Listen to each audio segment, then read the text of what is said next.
Imagine a universe where every species that achieved spaceflight did so through peaceful cooperation, shared knowledge, and diplomatic solutions.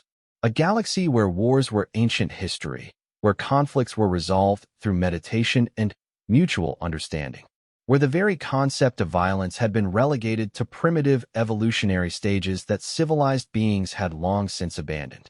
Now imagine their horror when they discovered that somewhere in a distant spiral arm, on a small blue planet, a species had not only retained their violent nature but had weaponized it beyond imagination. These weren't just any predators. They were persistence hunters who had turned their entire world into a training ground for survival. They called it Earth, but the galaxy would come to know it by a different name, Murderworld. The Galactic Council expected to meet diplomats when humanity finally reached the stars. Instead, they encountered something that would shake the very foundations of their peaceful civilization. Beings who had learned to thrive in conditions that would break any other species, who saw conflict not as a failure but as an opportunity, and who carried with them the accumulated military wisdom of 10,000 years of warfare. This is the story of what happened when the galaxy's most peaceful civilizations met its most dangerous children, and discovered that sometimes, in the vast darkness of space, you don't need diplomats. You need murderworlders. The Galactic Council chamber hummed with the gentle vibrations of 1,000 different respiratory systems, each representing a species that had achieved spaceflight through the sacred principles of harmony and mutual cooperation.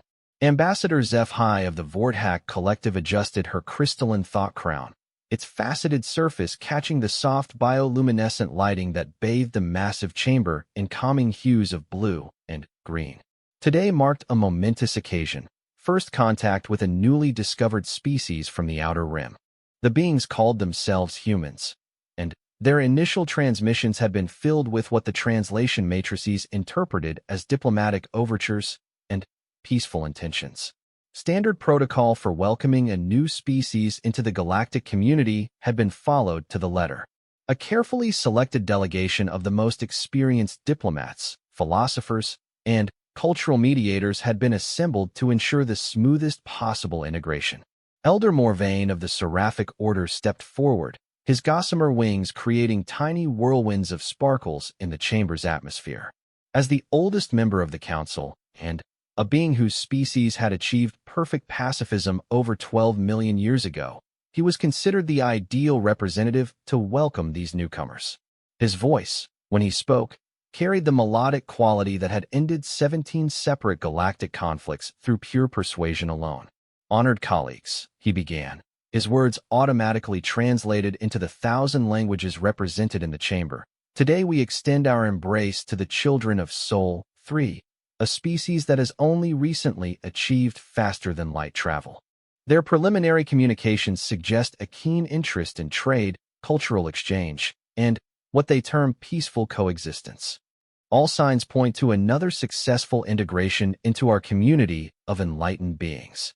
The chamber filled with the various sounds of approval, gentle chittering from the insectoid clax ti, harmonic humming from the crystalline resonari, and the soft bell tones of the energy beings known as the Luminal Collective. Everything was proceeding exactly as it had for the past 3,000 years. Whenever a new species achieved the spiritual and technological maturity required for spaceflight, Ambassador HFY reviewed the preliminary reports on her neural interface. The humans appeared to be a relatively young species, having achieved sentience only a few 100,000 years ago, practically infants by galactic standards. Their planet was described as mild to moderate in terms of environmental challenges, with what seemed to be a fairly typical evolutionary path from primitive tool use to agricultural societies to industrialization and eventually space travel. What struck her as unusual was the timeline. Most species took several million years to progress from first tools to faster-than-light travel. The humans had accomplished this journey in a mere fraction of that time. Such rapid development was typically associated with highly cooperative, hive-minded species, yet the transmissions suggested these humans maintained individual consciousness and decision-making structures. Perhaps they experienced some catalyzing event, suggested Counselor Thixis, a methane-breathing representative of the Helix Confederation. Her words bubbled up through her translation apparatus with characteristic thoughtfulness. A near-extinction event often accelerates species development through increased cooperation. This theory was met with general agreement. The galaxy was filled with species whose rapid advancement had been triggered by asteroid impacts, solar fluctuations, or other catastrophic events that had forced them to either cooperate or perish. It was seen as one of the universe's more elegant mechanisms for ensuring that only truly peaceful species achieve the power of interstellar travel. The main display screen activated, showing the approaching human vessel. The assembled diplomats leaned forward with interest. Ship design often revealed much about a species' psychology and development priorities.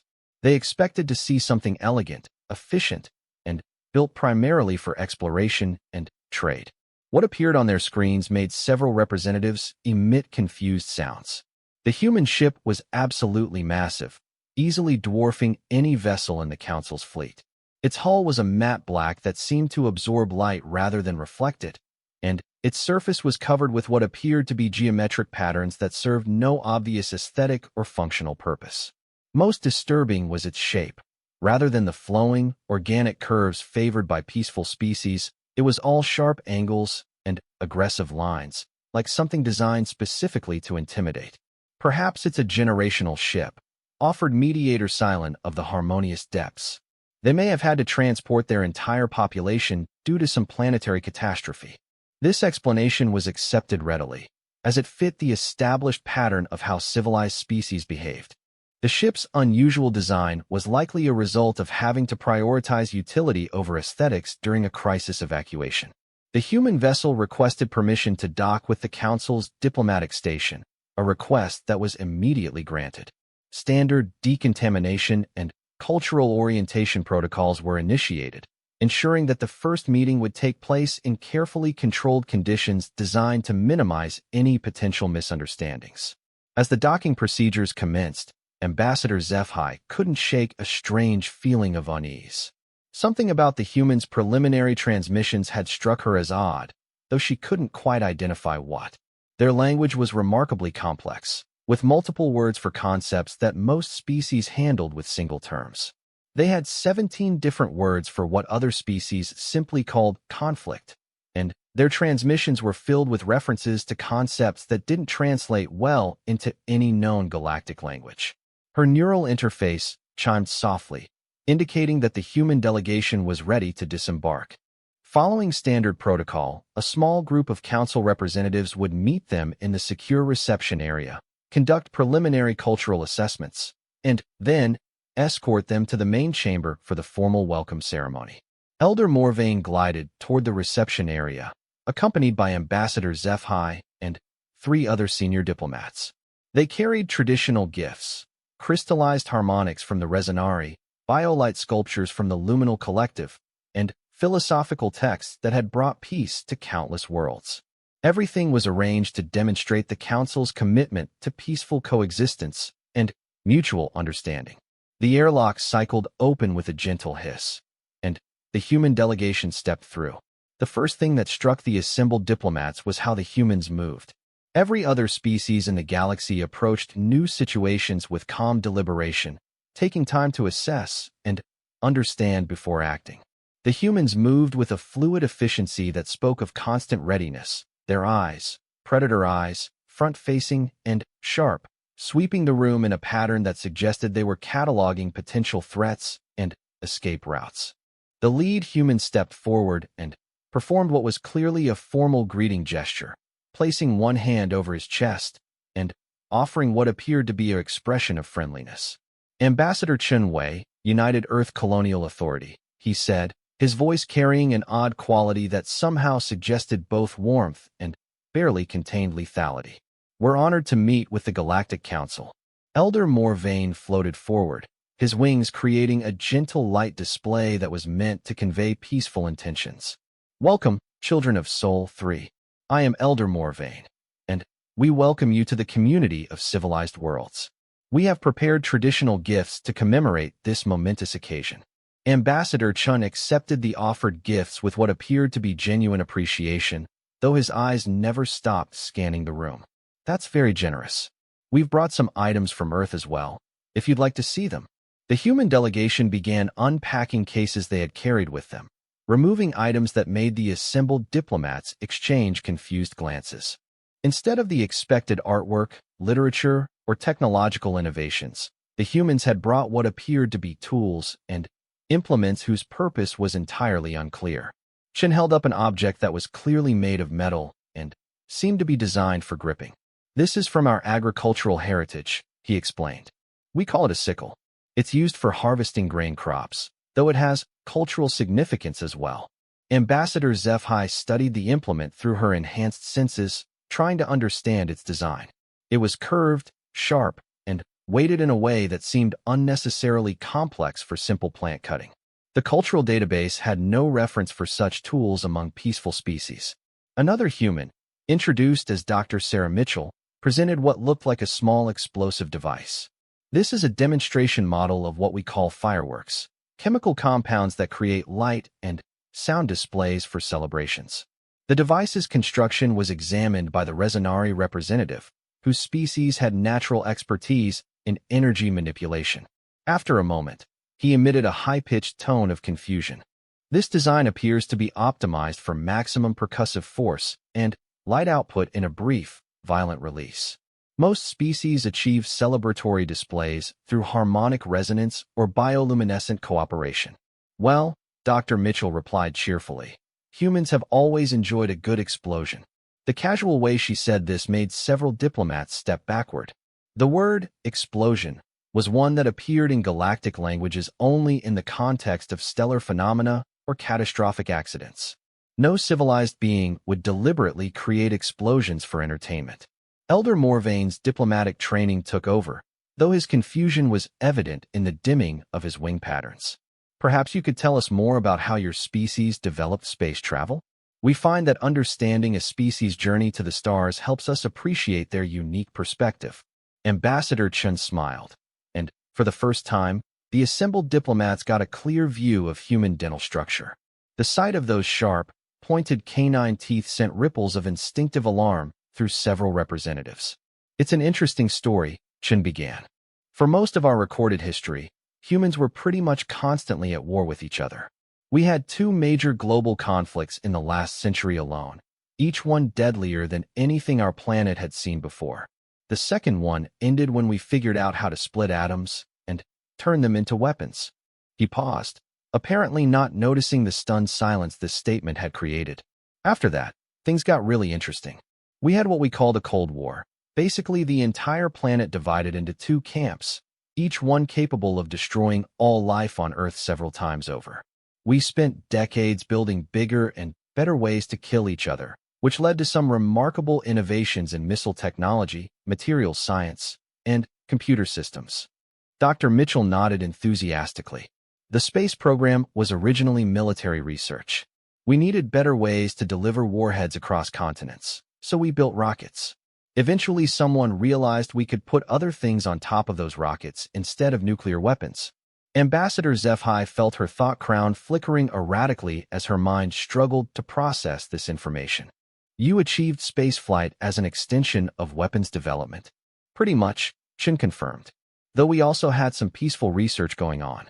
The real breakthrough came when resource scarcity led to what we called the water wars. Fighting over drinking water taught us a lot about survival in hostile environments, which turned out to be excellent preparation for space exploration."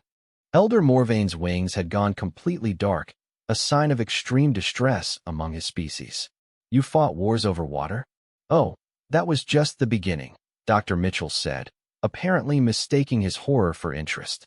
"We also fought wars over oil, territory, religious differences, political systems, and sometimes just because we didn't like each other.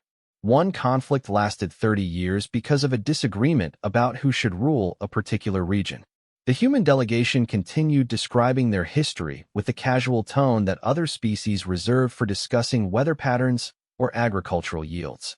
They spoke of sieges that lasted years, weapons that could level cities, and tactical innovations that had been tested in conflicts spanning continents. As they talked, the assembled diplomats began to realize a horrible truth. These weren't beings who had overcome their violent nature to achieve spaceflight.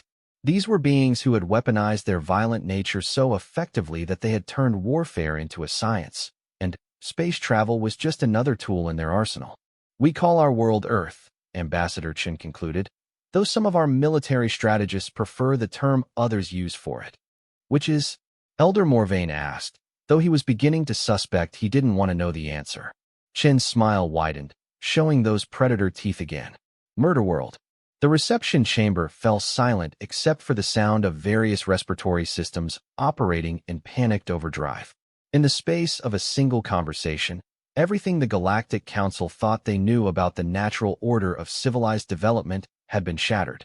They had expected diplomats. Instead, they had just made first contact with something far more dangerous. A species that had spent its entire evolutionary history learning how to be the deadliest thing in any room they entered. And now they were among the stars. The emergency session of the Galactic Council convened 6 hours after the initial human contact, though calling it an emergency session was somewhat misleading. In the 3,000 years since the Council's formation, there had never been a true emergency. Just various levels of gentle diplomatic challenges that required careful meditation and discussion. Ambassador HFY found herself at the center of a swirling storm of concerned chittering, harmonic vibrations, and bioluminescent flashing as representatives from across the galaxy tried to process what they had learned about humanity. The crystalline structure of her thought crown was working overtime, processing thousands of simultaneous translations as every species attempted to discuss the unprecedented situation. "They must be mistranslating," insisted Counselor Vexhai of the Peaceful Thinkers Collective, his voice carrying the gentle authority that came from being part of a species that had solved all internal conflicts through pure logic 12 million years ago. No species could possibly achieve faster-than-light travel while retaining such primitive aggressive impulses. "It violates every principle of natural selection we understand." High Mediator Silthresh of the Harmony Seekers rippled her agreement, her jellyfish-like form pulsing with patterns that indicated deep philosophical confusion. "Perhaps they are using metaphorical language to describe normal competitive behaviors. Many species engage in ritual displays of dominance during their pre-space flight phases." The suggestion was comforting, and many representatives began to calm themselves with this explanation. Surely the humans were simply using colorful language to describe the normal process of overcoming scarcity and achieving cooperative civilization. The alternative was too disturbing to contemplate. Elder Morvain, however, remained silent at the center of the chamber, his normally radiant wings dim with contemplation. As the oldest being present, he had access to historical records that went back further than any other species. Somewhere in those ancient archives, he recalled references to theoretical discussions about species that might develop differently than the established pattern. "I believe," he said finally, his voice cutting through the babble of confused discussion, "that we need more information before we draw any conclusions. I propose we invite the human delegation to participate in our traditional cultural exchange protocols. If they are truly as they present themselves, the exchange will reveal the truth. If they are simply using metaphorical language, the process will help us understand their actual nature." This suggestion was met with enthusiastic agreement. Cultural exchange protocols had been refined over millennia to help newly contacted species integrate smoothly into galactic civilization. The process involved sharing histories, demonstrating conflict resolution techniques, and allowing the new species to observe how truly civilized beings handled the challenges of multi-species cooperation. The human delegation was housed in the station's guest quarters, which had been specifically designed to accommodate a wide variety of biological and psychological needs. Soft, ambient lighting, flowing water features, and carefully controlled atmospheric composition created an environment that promoted calm reflection and peaceful contemplation. Every species that had ever stayed in these quarters had emerged more centered and philosophical than when they arrived. Dr. Sarah Mitchell stood at the main window of their quarters, watching the massive shapes of various alien vessels docking and departing from the station with obvious fascination. "This is incredible," she muttered to Ambassador Chun, who was reviewing preliminary intelligence reports on the various council species. "Look at the size of that ship. It must be at least 50 kilometers long, but I can't see any defensive systems anywhere. Chen looked up from his tablet, following her gaze to the massive vessel she was indicating. No visible armor plating either. And those ports along the side look like they're designed for docking smaller craft, not launching fighters. Maybe they're hiding their weapons systems. Maybe, Chen replied, though his tone suggested he doubted it. Or maybe they really don't have any. The possibility was so alien to their experience that both humans fell silent for a moment. In Earth's history, every technological advancement had been quickly weaponized. The wheel led to war chariots, flight led to bombers, and nuclear power led to weapons capable of destroying planets. The idea of a civilization advanced enough for faster-than-light travel that hadn't developed military applications was as foreign to them as the concept of voluntary blindness. A soft chime indicated that their first cultural exchange session was about to begin. Ambassador Chen straightened his uniform, a practical design that incorporated both diplomatic formality and the kind of hidden utility that might prove useful in unexpected situations. They were escorted to what their hosts called the Harmony Chamber, a space designed to promote understanding between species. The walls were covered with artwork from thousands of different worlds, all depicting themes of cooperation, mutual aid, and peaceful coexistence. Soft music played from hidden speakers, automatically adjusting its harmonic frequencies to promote calm brain states in whatever species were present. Waiting for them were 3 representatives who had been selected as ideal examples of how civilized species approach problem-solving. Senior philosopher HFY of the Contemplative Order had spent the last 1,000 years developing meditation techniques that could resolve conflicts between any 2 parties. Harmony specialist Yixtel had successfully negotiated peace treaties that had ended 17 different territorial disputes without a single casualty. Cultural synthesist Mordun was famous throughout the galaxy for her ability to find common ground between the most disparate species. "Welcome, humans of Earth," senior philosopher HFY began, his voice carrying the deep resonance that came from centuries of vocal training designed to promote peaceful states of mind. "We thought it would be beneficial to share with you some of the techniques that have allowed our species to transcend the primitive impulses that once drove us toward conflict." Dr. Mitchell leaned forward with obvious interest. As a xenobiologist, she was fascinated by how different species had evolved past their violent origins. "That sounds wonderful. How did your people overcome their aggressive tendencies?" "Through the Great Awakening," HFY explained, his words accompanied by a gentle light display that helped visualize abstract concepts. "Approximately 800,000 years ago, our species experienced what you might call a moment of collective enlightenment. We suddenly understood that conflict was an illusion, a misunderstanding of the fundamental interconnectedness of all life."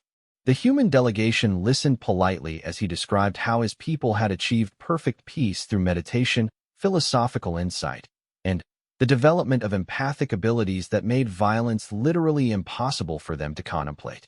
When he finished, Ambassador Chen nodded thoughtfully. "That's a remarkable achievement. How did you handle external threats during this transition period?" The question seemed to confuse HFY. "External threats? Other species that might not have achieved enlightenment yet. Aggressive neighbors, resource competition, that sort of thing." "I don't understand," HFY replied, his light display flickering with uncertainty.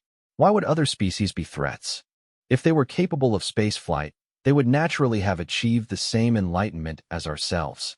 Dr. Mitchell exchanged a glance with Chun. "What if they hadn't? What if you encountered a species that was still in their aggressive phase?" Harmony specialist Yixtel rippled forward, her translucent form pulsing with confident patterns. "Such a species could not achieve spaceflight. The technologies required are too dangerous to be developed by beings still trapped in primitive competitive thinking. They would destroy themselves long before reaching the stars." "But what if they didn't destroy themselves?" Chen pressed. "What if they found ways to control their weapons while still maintaining their competitive nature?" The alien representatives exchanged confused signals among themselves. The concept being described was so outside their experience that they were having difficulty processing it. In their understanding, the development of destructive technologies and the achievement of spaceflight were mutually exclusive evolutionary paths. Cultural synthesist Mordun attempted to bridge the gap. Perhaps you could share with us how your own species transcended its primitive phase? Your preliminary transmissions suggested you achieved spaceflight relatively recently, so the memory of your enlightenment should still be fresh. Dr. Mitchell cleared her throat diplomatically. Well, the thing is, we haven't really transcended our primitive phase. We've just gotten better at managing it. The statement was met with stunned silence. What do you mean by managing it? Yixtel asked, her patterns now showing deep confusion. We still compete for resources, territory, and influence, Chen explained matter-of-factly. We've just developed more sophisticated ways of doing it.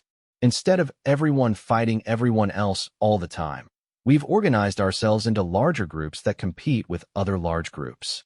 But surely you've moved beyond physical violence? HFY asked hopefully. Not exactly, Dr. Mitchell replied.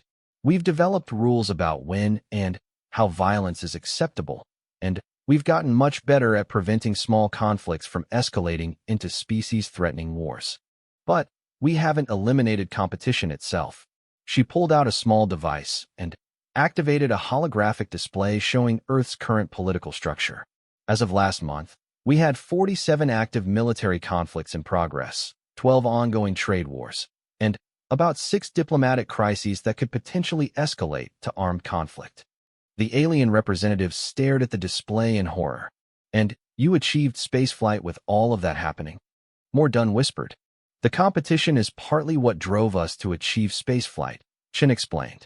Every major technological breakthrough in our history came from either military necessity or economic competition. We got to space because we were racing against each other to get there first, and we developed faster-than-light travel because we were competing for access to interstellar resources. Senior philosopher HFY's light display went completely dark, equivalent to a fainting spell in his species. This is impossible. You're describing a civilization that has weaponized the very impulses that should have destroyed it. That's pretty accurate, Dr. Mitchell agreed cheerfully. We figured out early on that we were too dangerous to fight each other with everything we had. So we developed rules, treaties, and international organizations to keep our conflicts from getting out of hand. We still compete, but we do it in ways that don't end with everyone dead. She activated another section of her display, showing humanity's military doctrine. See, we've learned to channel our aggressive impulses into useful directions. Competition drives innovation, territorial instincts help us explore and colonize new worlds, and our predatory nature makes us excellent at identifying and solving problems. The assembled alien representatives watched in fascination and growing horror as Dr. Mitchell explained humanity's approach to space exploration. Every mission was planned with multiple contingencies for hostile environments, unexpected challenges, and potential conflicts with other species. Their colonization strategies were based on military principles of secure supply lines, defensive positions, and rapid response capabilities. But what happens when you encounter a peaceful species? Yixtel asked. Surely you don't treat every contact as a potential threat? Of course not, Chen replied. We have extensive diplomatic protocols for peaceful contact. But we also maintain defensive capabilities, just in case. Defensive capabilities? Chen hesitated for a moment, clearly trying to find a diplomatic way to explain something that seemed obvious to humans, but was apparently shocking to their hosts. Each of our exploration vessels carries enough firepower to level a small moon, just as a precaution.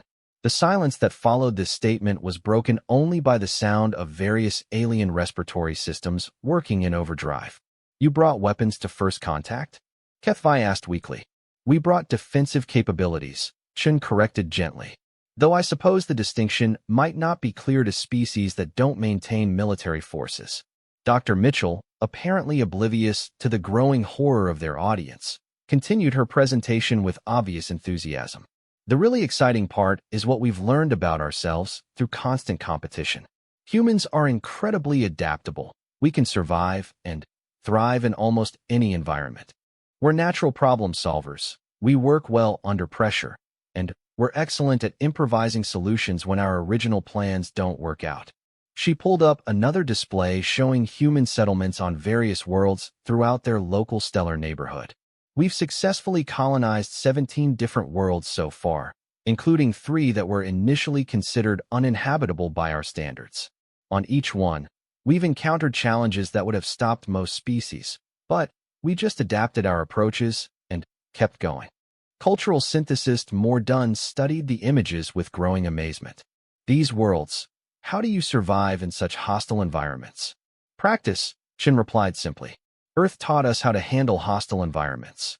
Compared to some of the places we've lived on our home planet, most alien worlds are actually pretty comfortable. The cultural exchange continued for several more hours, with the human delegation enthusiastically sharing their history, technology, and social structures. With each new revelation, the alien representatives became more amazed and more terrified. By the time the session ended, they had learned that humans maintained standing armies numbering in the hundreds of millions, possessed weapons capable of destroying entire star systems, and considered all of this to be normal and necessary for their species' survival. As the human delegation was escorted back to their quarters, the 3 alien representatives remained in the Harmony Chamber, staring at the displays that were still showing human civilization in all its competitive, violent, innovative glory. They haven't transcended their primitive nature, Mordun whispered. They've perfected it. And now they're among the stars, Yixtel added, her patterns flickering with something that her species hadn't experienced in millions of years, fear. Senior philosopher HFY slowly reactivated his light display, though it remained dim and uncertain. We need to convene the full council immediately. We may have just made contact with the most dangerous species in galactic history. In their quarters, Ambassador Chun and Dr. Mitchell were reviewing their own notes from the exchange, equally fascinated by what they had learned about the galactic community. Did you notice that none of them asked about our military capabilities? Chun mused. They seemed genuinely surprised that we have weapons at all. They really have transcended warfare, Mitchell replied, shaking her head in amazement. An entire galaxy of species that achieved spaceflight through pure cooperation. It's incredible. It's also incredibly vulnerable, Chen noted, his strategic mind automatically analyzing the implications. If they've forgotten how to fight, they won't be able to defend themselves against anything that hasn't. You think there are other hostile species out there? Chen looked out at the vast array of peaceful alien vessels docking at the station, each one completely undefended and trusting. Dr. Mitchell, in a galaxy this big, we can't possibly be the only dangerous species that made it to the stars. The difference is, we're probably the only dangerous species these people have ever met. What does that mean for us? Shin was quiet for a long moment, watching the patterns of peaceful alien traffic around the station. It means we might not be just explorers or traders in this galaxy. We might end up being something else entirely. Which is... Shin's expression was grim as he considered the implications of a galaxy full of advanced, peaceful species that had no concept of defense or warfare, and one species that had mastered both. Protectors, he said finally, whether they want us to be or not. The full Galactic Council had never been summoned for an emergency session in its 3,000-year history. Representatives from over 900 species converged on the central station, their vessels filling space for light years in every direction. The sight was breathtaking, a living constellation of different technologies, all based on principles of harmony, efficiency, and peaceful coexistence. Elder Morvain floated at the center of the vast chamber, his ancient wings now bearing patterns of deep concern that rippled through the assembled delegates like a stone dropped in still water. The preliminary reports from the cultural exchange had been distributed to every species, and the reaction was uniform: confusion, disbelief, and a growing sense of fundamental unease about the nature of reality itself. Esteemed colleagues, Morvain began, his voice carrying clearly through the chamber's translation matrix. We face an unprecedented situation. The beings from Sol 3 represent something that contradicts every principle of natural development we have observed in our combined millions of years of civilization. High Chancellor Vorthe K of the unified peaceful world stood slowly, his massive form casting shadows across nearby representatives. His species had achieved spaceflight through the development of perfect empathy. They were literally incapable of harming another sentient being because they would feel the victim's pain as if it were their own. With respect, Elder Morvain, Surely we are misunderstanding something fundamental about these humans. No species could possibly maintain aggressive capabilities after developing faster-than-light travel.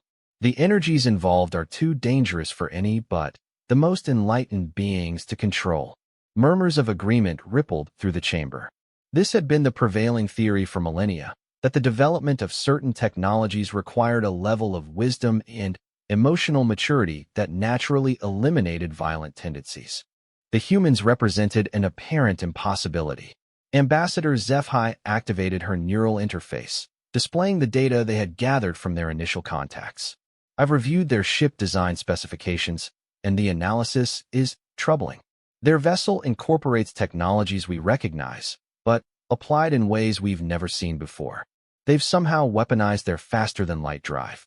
The statement sent shockwaves through the chamber. Faster-than-light technology was considered sacred among galactic species, a tool for exploration, trade, and cultural exchange that represented the highest achievement of peaceful civilizations. The idea that anyone would turn it into a weapon was incomprehensible. How is such a thing even possible? Asked Mediator Yilseth of the Harmony Coalition, her bioluminescent form pulsing with distressed patterns. Their drive doesn't just fold space for travel, HFY explained, her thought crown flickering rapidly as she processed the technical data. It can be configured to create gravitational anomalies, spatial distortions, or even small-scale black holes. According to their technical specifications, their exploration vessel could destroy a space station this size with a single focused pulse. The chamber erupted in horrified chittering, harmonic discord, and bioluminescent flashing as hundreds of species tried to process this information. Several representatives actually fainted, overwhelming their neural systems with concepts they had never imagined possible. Director of Sciences Kelmar of the Technological Advancement Collective raised a crystalline appendage for attention. His species had developed the most sophisticated technologies in the galaxy, all based on principles of creation and preservation. Perhaps they simply don't understand the proper applications of their technology. We could offer to help them modify their systems for peaceful purposes. That's what we thought. Came a new voice from the chamber's entrance. Ambassador Chunwei stepped into the vast space, accompanied by Dr. Mitchell and 2 other members of the human delegation. They had requested permission to address the full council, a right traditionally granted to all new species during their integration process. The sight of humans walking calmly through the assembled representatives of galactic civilization created a strange effect. Despite their relatively small size compared to many species present, something about their movement patterns, their alert postures, and their constantly scanning eyes made them seem more dangerous than beings 10 times their size. We understand our technology perfectly, Chun continued, reaching the center of the chamber with the fluid confidence of someone accustomed to being outnumbered and potentially surrounded. Every system we've developed serves multiple purposes, because that's how you survive on a world that's constantly trying to kill you.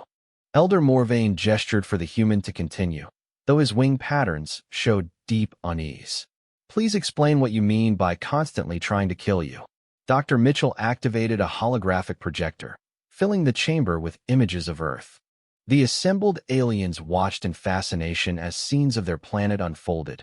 Vast oceans whipped by storms that could level cities, volcanic eruptions that could alter global climate, earthquakes that could split continents, and weather patterns that regularly produced winds exceeding 300 kilometers per hour.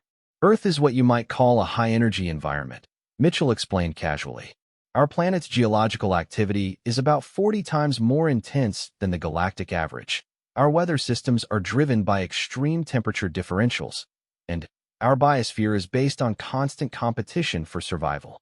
The images shifted to show Earth's wildlife. The assembled representatives watched in growing horror as they saw creatures that existed solely to hunt and kill other creatures, plants that had evolved deadly toxins, and ecosystems where survival depended on being able to outfight, outrun, or outsmart everything else in the environment. Every organism on our planet is either a predator or has